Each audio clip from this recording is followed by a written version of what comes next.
میرے آقا علیہ الصلوۃ والسلام حضرت جابر کے زانوؤں پر سر رکھ کے آرام کر رکھے ہیں، کھلا آسمان ہے، 14ویں کا چاند چمک رہا ہے۔ حضرت جابر کبھی چہرے مصطفیٰ کو دیکھتے، کبھی آسمان پہ چمکتے ہوئے چاند کو دیکھتے ہیں۔ میرے آقا کہتے ہیں کہ اے جابر کیا دیکھ رہے ہیں؟ تو کہتے ہیں کہ یا رسول اللہ کبھی میں آپ کے چہرے کو دیکھتا ہوں، چہرے کی چمک کو دیکھتا ہوں، کبھی آسمان کے چاند کو دیکھتا ہوں۔ کہ کیا دیکھ رہے ہو؟ کہ دیکھ رہا ہوں کہ دونوں میں حسین کون ہے، کون خوبصورت ہے۔ تو میرے آقا مسکرا کے کہتے ہیں کہ پھر کیا فیصلہ کیا؟ تو کہتے ہیں کہ یا رسول اللہ جب میں آپ کے چہرے مبارک کو دیکھتا ہوں اور پھر اس کے بعد جب آسمان کے چمکتے ہوئے چاند کو دیکھتا ہوں تو ایسا لگتا ہے کہ آسمان کا یہ چاند آپ کی بارگاہ میں دامن پھیلا کر حسن کی خیرات مانگ رہا ہے، حسن کی بھیک مانگ رہا ہے۔ اعلیٰ حضرت فرماتے ہیں لب واہ ہے، آنکھیں بند ہے، پھیلی ہے جھولیاں، کتنے مزے کی بھیک تیرے پاک در کی ہے۔ واہ، اس لیے تو کہا کہ خدا خدا کا یہی ہے در، لیکن یہ بدعقید بددین کیا کہتے ہیں معاذ اللہ کہ نبی کچھ نہیں دے سکتے۔ اچھا قرآن تو کہہ رہا ہے کہ نبی جو دے اسے لے لو، جی قرآن کہہ رہا وَأَمَّا السَّائِلَ فَلَا تَنْهَرْ، قرآن کہہ رہا مانگنے والوں کو جھڑکیے نہیں بلکہ دیجیے، عطا کریے، نبی کو بانٹنے کا حکم دے رہا۔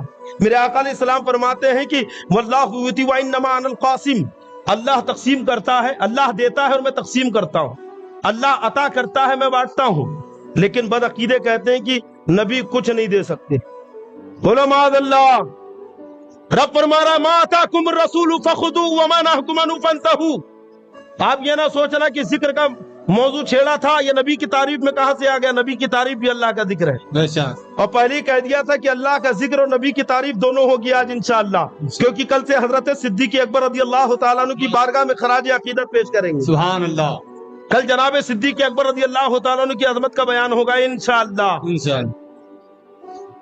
میرے آقا علیہ الصلوۃ والسلام جن کی عطا کا عالم یہ ہے، قرآن کہتا ہے ما آتاکم الرسول، نبی جو دے فخذوہ اسے لے لو، وما نہاکم عنہ فانتہوا، اور نبی جن چیزوں سے روک دے اس سے رک جاؤ۔ لیکن یہ کہتے ہیں کہ نبی کچھ نہیں دے سکتے معاذ اللہ، بولتے ہیں کہ ان کا عقیدہ نبی کچھ نہیں دے سکتے۔ اچھا ذرا اس سے پوچھو نبی کچھ نہیں دے سکتے کہاں سے ثابت؟ نبی کو محتاج مانتے ہیں معاذ اللہ، لیکن ہمارا عقیدہ ہے کہ نبی مختار ہے۔ تو اعلیٰ حضرت امام اہل سنت ہمیں مزاج دیتے ہیں حاکم حکیم داد و دوا دیں یہ کچھ نہ دے۔ حاکم حکیم، ارے حاکم کے پاس جاؤ تو وہ بھی کچھ نہ کچھ انعامات سے نواز دیتا ہے، انصاف کر دیتا ہے، فیصلے کر دیتا ہے۔ حکیم کے پاس جاؤ تو وہ بھی دوا دے دیتا ہے، علاج کر دیتا ہے۔ حاکم حکیم داد و دوا دیں یہ کچھ نہ دے، مردود یہ مراد کس آیت خبر کی ہے؟ آیت یعنی قرآن، خبر حدیث۔ تب گویا اعلیٰ حضرت فرما رہے کہ پوچھو ان سے کہ مردود بتا نبی کچھ نہیں دے سکتے، یہ قرآن کی کس آیت میں ہے یا کس حدیث میں ہے کہ نبی کچھ نہیں دے سکتے، ہے نا؟ بلکہ نبی کی عطا کا عالم تو یہ ہے کہ داتا کا ہاتھ اٹھتے ہی، منگتا کا ہاتھ اٹھتے ہی داتا کی دین تھی، دوری قبول و عرض میں بس ہاتھ بھر کیا، مانگیں گے مانگے جائیں گے، منہ مانگی پائیں گے، سرکار میں نہ لا ہے نہ حاجت اگر کی ہے، اور بے ان کے واسطے کہ خدا کچھ عطا کرے، ہاشا غلط غلط یہ ہوس بے بسر کی ہے۔ اور یہ وہ بارگاہ ہے، تو نے جانا کیا ہے؟ تو نے نبی کی بارگاہ کو پہچانا کہ اس لیے تو فرماتی کہ فرش والے تیری شوکت کا علو کیا جانے، یہ تھانوی کیا سمجھے گا آپ کا مقام کیا، یہ گنگوہی کیا جانے گا، یہ دہلوی کو کیا پتا، یہ امبیٹوی کو کیا پتا، انہیں کیا خبر دیوبندیوں کو بدعقیدوں کو۔ اعلیٰ حضرت عقیدہ دے رہے ہیں فرش والے تیری شوکت کا علو کیا جانے، خسروا عرش پہ اڑتا ہے پھریرا تیرا۔ یہ نجدی، یہ وہابیہ دیا بنا نبی کی بارگاہ کو چھوٹی بارگاہ سمجھتے ہیں، لیکن نبی کی بارگاہ کا، نبی کی چوکھٹ کا عالم تو یہ ہے کہ عرش بری پہ کیوں نہ ہو فردوس کا دماغ۔ اعلیٰ حضرت کیا فرما رہے؟ عرش بری پہ کیوں نہ ہو فردوس کا دماغ۔ سمجھے آپ محاورہ سمجھے؟ اگر کسی کو 4 پیسے مل جائے تو لوگ کہتے ہیں دیکھو آسمان میں اڑ رہا ہے، کہتے ہیں کہ نہیں؟ دیکھو تو پیر زمین پہ نہیں ہے، آسمان پہ اڑ رہا ہے۔ تھوڑا سا مالدار کیا ہو گیا، چند پیسے کے آ گئے تو اڑنے لگا، کہتے ہیں کہ نہیں؟ اچھا جنت یہ 7 آسمان کے اوپر ہے، تو اب کہاں جائے گی؟ جنت ساتوں آسمان کے اوپر ہے تو اس کے اوپر عرش ہے، تو اعلیٰ حضرت نے عرش کی مثال دی۔ ہم آسمان کی مثال دیتے کیونکہ آسمان ہمارے اوپر ہے، لیکن جنت اس کے اوپر عرش ہے، تو فرماتے عرش بری پہ کیوں نہ ہو فردوس کا دماغ، اتری ہوئی شبیہ تیرے بام و در کی۔ یہ جو جنت کا نقشہ نبی کے در کا نقشہ، اس لیے تو جنت اترا رہی ہے۔ دماغ دیکھو کیسا اس کا عرش پہ چلا گیا۔ اور فرماتے میرے اعلیٰ حضرت کہ مسند ناد ہے عرش بری، تیرا مسند ناد ہے عرش بری، تیرا محرم راد ہے روح امی، تو ہی سرور ہر دو جہاں ہے شہا، تیرا مثل نہیں ہے خدا کی قسم۔ رب کا ذکر کرتے رہیں اور نبی کی بارگاہ میں درود و سلام پیش کرتے رہیں گے انشاءاللہ۔ ہاں، اور کثرت سے اٹھتے بیٹھتے چلتے پھرتے اللہ کا ذکر کریں، ہے نا۔ اعلیٰ حضرت امام اہل سنت الوظیفۃ الکریمہ میں لکھا ہے کہ اگر کوئی پریشان حال ہو، رزق کی پریشانی ہو، کوئی اور پریشانی ہو، تو روز 100 مرتبہ لا حول ولا قوت الا باللہ العلی العظیم یہ پڑھتے رہیں۔ کیا پڑھیں گے؟ الا باللہ العلی العظیم۔ اور ایک وظیفہ اور رکھے، سلسلہ قادریہ کے ہر فرد کو اس کی اجازت ہے، جو سلسلہ عالیہ، قادریہ، برکاتیہ، نوریہ، رضویہ میں بیعت ہے، سب کو اس کی اجازت ہے۔ اللہ ربی، ہے نا، لا شریک لہ، اللہ ربی، بولیے میرے ساتھ، اللہ ربی لا شریک لہ۔ یہ وظیفہ کرتے رہیں، پڑھتے رہیے انشاءاللہ، ہے نا۔ اور خاص طور پہ ابھی بہت سارے نوجوان، بہت سارے لوگ جو کاروبار سے لگے ہیں لیکن پھر بھی پریشان ہیں، بہت سارے ایسے جن کی نوکری چھوٹ گئی ہے، بہت سارے ایسے ہیں جو قرض میں ڈوبے ہیں، ہے نا، بہت سے ایسے ہیں جو رزق کی تنگی کا شکار ہیں۔ تو رزق کی برکت کے لیے، کاروبار کی ترقی کے لیے زود اثر، بہت جلد اثر کرنے والا وظیفہ، ہے نا، یا مسبب الاسباب۔ کیا ہے بولیے؟ یا مسبب الاسباب۔ لیکن یہ وظیفہ پڑھنا کیسے ہے؟ رات میں عشاء کی نماز کے بعد بیٹھ کے بھی پڑھ سکتے ہیں آپ، مسجد میں بھی پڑھ سکتے ہیں، لیکن اگر جلد اس کا اثر دیکھنا چاہتے ہیں کہ جلدی اثر ہو جائے، تو اس کے لیے جو طریقہ میں بتا رہا ہوں، اس طریقے سے اگر پڑھیں گے تو بہت جلد اس کا اثر ہوتا ہے۔ طریقہ کیا ہے؟ عشاء کی نماز کے بعد باوضو، یعنی وضو کر کے کھلے آسمان کے نیچے، سر پہ ٹوپی بھی نہ ہو، یعنی آپ کا سر بھی کھلا ہو، اور آسمان اور آپ کے سر کے درمیان کوئی چیز حائل نہ ہو، یعنی چھت وغیرہ بھی نہ ہو، بلکہ کھلا آسمان ہو اور نیچے آپ ہو، اور کھڑے ہو کر کعبے کی طرف رخ کر کے کھڑے ہو جائیں، اور 500 مرتبہ یا مسبب الاسباب ہر روز پڑھیں۔ کب تک؟ جب تک کہ آپ کا مقصد حل نہ ہو جائے۔ روز اس وظیفے کو پابندی کے ساتھ اسی طریقے سے وقت مقررہ پر، جو بھی عشاء کے بعد آپ وقت بنا لے، پابندی سے پڑھیں۔ انشاءاللہ چند دن نہیں گزریں گے کہ آپ کی مشکل حل ہو جائے گی، کاروبار میں برکتیں ہونے لگیں گی، انشاءاللہ کریں گے۔ اچھا، بہت سارے نوجوان اس لیے پریشان ہیں کہ ان کے رشتے نہیں ہو رہے ہیں، ہے نا، بہت سارے، دیکھو کتنے سارے چہروں پہ مسکراہٹ آ گئی۔ تو میں اب آپ ہی کی طرف آ رہا ہوں، ہے نا۔ تو بہت سارے ایسے جن کے رشتے نہیں ہو رہے، سوچ رہے کہ بھائی رشتہ ہو جائے۔ اچھا، رشتے ہو تو رہے ہیں، بہت سارے نخرے بھی ہے کہ بھائی ایسا ہو ویسا ہو۔ اللہ آپ کی مرضی کے مطابق سنی صحیح العقیدہ رشتے آپ کے لیے قائم فرما، جیسا آپ چاہتے ہیں ویسا ہو، لیکن سنی صحیح العقیدہ ہو۔ سمجھ رہے ہیں؟ رشتہ جب دیکھنے جائے تو حسن بعد میں دیکھنا، سمجھ رہے ہیں؟ ہاں، مال بعد میں دیکھنا، نوکری بعد میں دیکھنا، فزیکلی اسٹرانگ ہے یا نہیں بعد میں دیکھنا، لڑکا ہینڈسم ہے یا نہیں بعد میں دیکھنا، پہلے دیکھنا ایمان اس کا کیسا، عقیدہ سلامت ہے کہ نہیں، دل میں نبی کی محبت ہے یا نہیں، صحابہ کرام سے عقیدت رکھتا ہے یا نہیں، بزرگوں کا چاہنے والا ہے یا نہیں، پہلے ایمان دیکھنا، سمجھ رہے ہیں؟ اور نوجوانوں، بیٹا راستے مت نکالنا کہ حضرات اس سے کلمہ پڑھا لوں گا، لکھا کے لے لوں گا۔ میں نے کہا لڑکی سے تو لکھوا لے گا، ابا سے کیا کرے گا؟ اگر سالے گھر میں آ جائے تو کیا کرے گا؟ ہے ہمت کہ اپنے سسرے کو کہہ دے کہ میری دہلیز پہ قدم نہیں رکھنا، لڑکی دے دو، رابطے ختم ہوتا ہے۔ بہت اپنے آپ کو بہلا کر پھسلا کر لوگوں کو بیوقوف بنا کر کلمہ پڑھا لوں گا، ایسا کر لوں گا، ویسا کر لوں گا، لکھا کے لے لوں گا، اور جب شادی ہو گئی تو اب دیکھو جناب کے یہاں جمعگی ہو رہی تو سسرا بھی آ رہا ہے، سالہ بھی آ رہا ہے، پورے وہاں بڑے رشتہ دار آ رہے ہیں اور یہ بھی ان کے گھر جا رہا ہے۔ تو بچو، پہلے یہ دیکھو خاندان سنی ہے یا نہیں، ایمان سلامت ہے یا نہیں، سمجھ رہے ہیں؟ اور جو ایسے رشتے کے متمنی ہیں، سنی صحیح عقیدہ رشتے کے، انہی لوگوں کے لیے میرا یہ وظیفہ ہے۔ اور جو ایسا نظریہ نہیں رکھتے تو پہلے نظریہ سدھار لے اپنا۔ بہت سارے ایسے ہیں جن کی بولی یہ ہے کہ ہمیں سب چلتے ہیں، معاذ اللہ، بہت سے ایسے ہیں، بلکہ بہت سے تو ایسے ہیں کہ جنہیں سب چلتے ہیں، دیکھتے ہیں کہ خاندان میں ایک دو ایسے لوگ ہیں جو کٹر ہیں، جو جاتے سے پہلے پوچھتے ہیں کہ عقیدہ کیا ہے، تو جب لڑکی دیکھنے جاتے ہیں تو اس کو لے جاتے ہی نہیں ہے ساتھ میں، کہ یار یہ جائے گا بات بگاڑ دے گا، خواہ عقیدے کی چھیڑ دے گا، اس کو رکو، پکا ہو جائے گا تب اس کو خبر کریں گے۔ ہوتا نا خاندان میں، اگر آپ کو کوئی کٹر ہو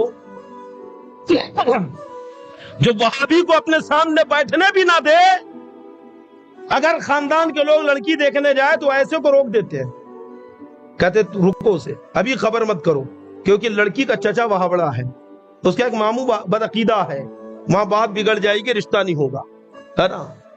ارے متسلب سنی بنو، سمجھ گئے؟ ایسے مضبوط سنی بنو کہ اگر بدعقیدہ سامنے آئے تو کہہ دو تجھ سے اور جنت سے کیا مطلب، وہاں بھی دور ہو، ہم رسول اللہ کے، جنت رسول اللہ کی، ہے نا؟ غیظ میں جل جائیں بے دینوں کے دل، یا رسول اللہ کی کثرت کیجئے۔ ایسا عقیدہ رکھو کہ چاہے کہیں ہو، زبان سے یہی پیغام نکلنا چاہیے، دشمن احمد پہ شدت کیجئے، ملحدوں کی کیا مربت کیجئے، غیظ میں جل جائیں بے دینوں کے دل، یا رسول اللہ کی کثرت کیجئے۔ تو ایسے مضبوط کٹر سنی بنو تاکہ کوئی بدعقیدہ تمہیں دیکھ لے تو راستہ اپنا پھیر لے، راستہ بدل لے کہ بھائی اس کے سامنے سے جانا گویا اپنی خیریت بگاڑنا ہے۔ نبی کے ایسے عاشق بنو، ایسی پہچان اور ایسی ہی جگہ رشتے بھی قائم کرو، سمجھ گئے؟ یعنی آپ کا گھرانہ یہ بھی کٹر، اور جو سسرال ہو، کیونکہ سسرال ایسا ہونا چاہیے نا کہ ہر مہینے 11ویں شریف کی فاتحہ ہونی چاہیے، ہونا چاہیے کہ نہیں؟ اور پھر سرکار تاج الاولیاء کی 26 بھی ہو گئی تو چلو اسی بہانے آ رہا ہوں فاتحہ دینے کے لیے، تھوڑا سا داڑھی رکھ کے فاتحہ بھی سیکھ جاؤ، فائدہ ہی فائدہ ہے نا؟ تو ایسا آپ دیکھیں بہر کیف، ہے نا؟ وظیفہ یہ ہے کہ عشاء کی نماز کے بعد 2 رکعت نفل نماز پڑھیں، 2 رکعت نفل عشاء کی نماز کے بعد، اور پھر اسی جگہ بیٹھ کر دونوں رکعت میں سورہ فاتحہ کے بعد 11 مرتبہ سورہ اخلاص پڑھنا ہے۔ یہ وظیفہ آپ اپنے گھر میں، اگر بچیاں ہیں ان کے رشتے نہیں ہوئے تو انہیں بتائیں، لڑکی خود اپنے لیے کرے، اس کے ماں باپ اپنی بچی کے لیے کرے، لڑکا اگر رشتہ نہیں ہو رہا تو خود اپنے لیے کرے، یا اس کے ماں باپ بھی اس کے لیے کر سکتے ہیں، بچے خود اپنے رشتے کے لیے کر لے تو اور اچھا ہے، سمجھ گئے؟ 2 رکعت نماز عشاء کی، ہے نا؟ عشاء کی نماز کے بعد 2 رکعت نفل نماز پڑھنا ہے، نفل کی نیت ہوگی، اور اس میں سورہ فاتحہ کے بعد دونوں رکعت میں 11 مرتبہ سورہ اخلاص پڑھنا، قل اللہ شریف کا پورا سورہ، ہے نا؟ اور پھر جب نماز سے فارغ ہو جائیں تو پھر اسی جگہ بیٹھ کر 129 مرتبہ یا لطیفو پڑھنا ہے۔ کیا پڑھیں گے؟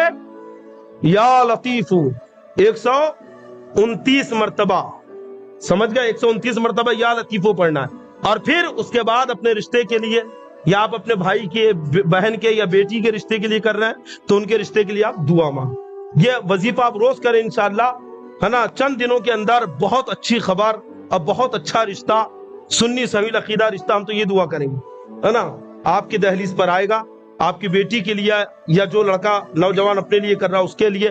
اللہ تعالیٰ اگر قوم میں ایسے نوجوان بچے یا بچیاں ہوں تو ان کا نصیبہ روشن کرے، ہم سب کو مسلک اعلیٰ حضرت کا پابند بنائے۔